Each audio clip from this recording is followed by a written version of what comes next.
Good day everyone. Nandito na naman ang inyong ka-notebook na si Teacher Ray. Okay? So for today's video, ituturo ko sa inyo kung paano magtanggal ng watermark ng KineMaster. Okay? So kailangan lang yung i-take yung video is naka-landscape. So kasi pagdating natin sa KineMaster, so i-edit natin siya as portrait. Okay?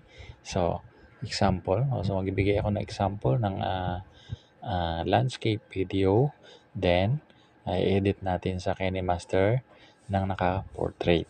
Then, after that, i-download natin from KineMaster. And, i-edit natin ulit sa other application. So, yung last application na gagamitin natin is yung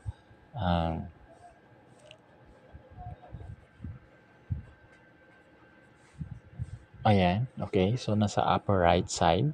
So, nakikita nyo yung merong negative and positive sign. Yan, yung kulay red na yan. Then, yung sa gitna, yung gitna is mayroong logo ng play or triangle. So, yan yung crop and trim. Okay? So, ngayon, punta na tayo sa KineMaster. Open natin yung KineMaster, then edit tayo ng video na naka-landscape. Okay, so click KineMaster.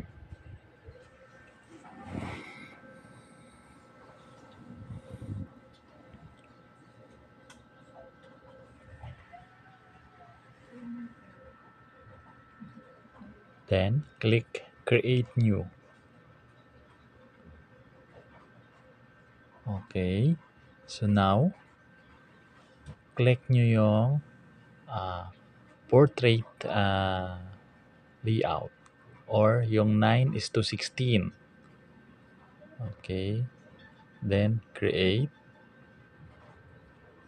Okay, so nandito na tayo sa KineMaster. Okay, so mag-edit tayo ng video. So ito na. Ito yung video na naka-landscape. Ito. Yan. Okay mo lang yan. Then, click itong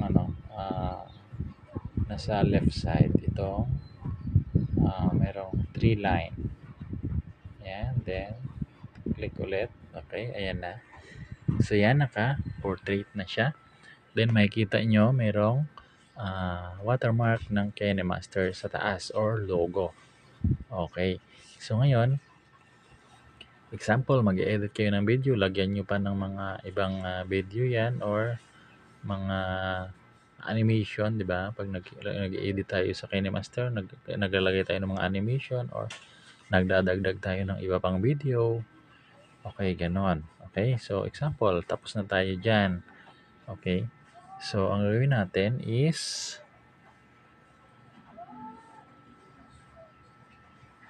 gawin natin, ayan, click nyo lang sa alinmang part ng screen, click nyo lang para matanggal yung kulay yellow na box. Then, example, tapos na tayo mag-edit ng video. So, click nyo lang yung nasa upper right side na arrow. So, symbol ng import video. Okay, so pag kinig natin yan, so magda-download na yung video na to. Okay, ayan na. Then, click Save as Video. Then, skip. Then, makikita nyo may bar line. Then, nag-fill up siya ng red. Then, pag napuno yan ng red, ibig sabihin, nakasave na yung video natin sa phone. Ayan. Exit na tayo sa KineMaster. Then, tingnan natin sa video kung na-download nga siya.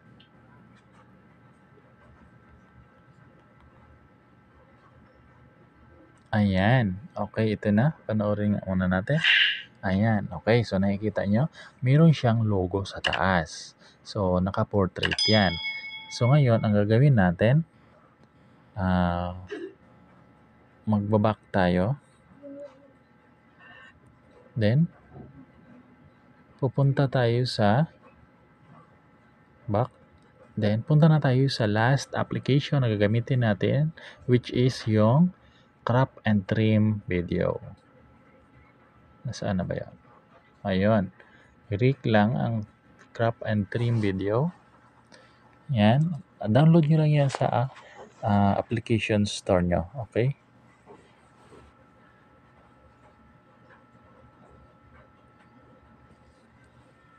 So, antayin lang natin ng saglit. Loading. Enjoy ang paganda kapag maraming options. Dahil may daily trendy beauty picks on. Ayan. So, nandito na tayo sa crop and trim video. Then, click crop. Then, click video. Then, pag na-click natin yung video, mapupunta yan tayo sa ating file dun sa video. Then, click natin yung downloaded video from KineMaster. Ito yan. Yan. Ayan na. Okay? So, kung nakikita nyo, naka-portrait siya dyan.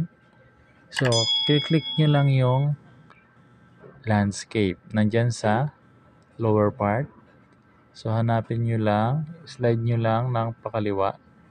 Then, nakikita nyo yung name ng landscape. Landscape with 16:9. Okay, so click lang yan. Ayan. Okay, kung nakikita nyo, mapapansin nyo, nag-compress yung line sa taas and sa baba. So, naging landscape na siya. Then, pag na-download natin yan, so, yan na yung mada-download natin, yung nasa box na yan, yung merong crop. Okay? So, yung upper side and lower side.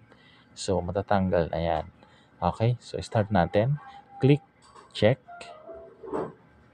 in upper right side. Ayan, nagka-progress na siya. 97, 99, yes. So, successfully. Okay. So, again, click check. Then, back na tayo sa home. Then, check natin sa video. Check natin. Video. Where is video? Ayun. May video. So, tingnan natin kung wala na nga siyang logo or tawag dito watermark. Okay. So, kanina, andito na siya. Downloaded na siya. So, kanina yung from KineMaster, i-play natin ulit. Okay, so may logo siya. So, again, don't forget to subscribe my channel and click the notification bell para updated kayo sa mga educational video. Okay, so ito na. So ito naman yung na-download natin from crop and trim video. Ito na yung final product natin. So play natin. Yan. Okay. So naka-landscape na siya and without watermark.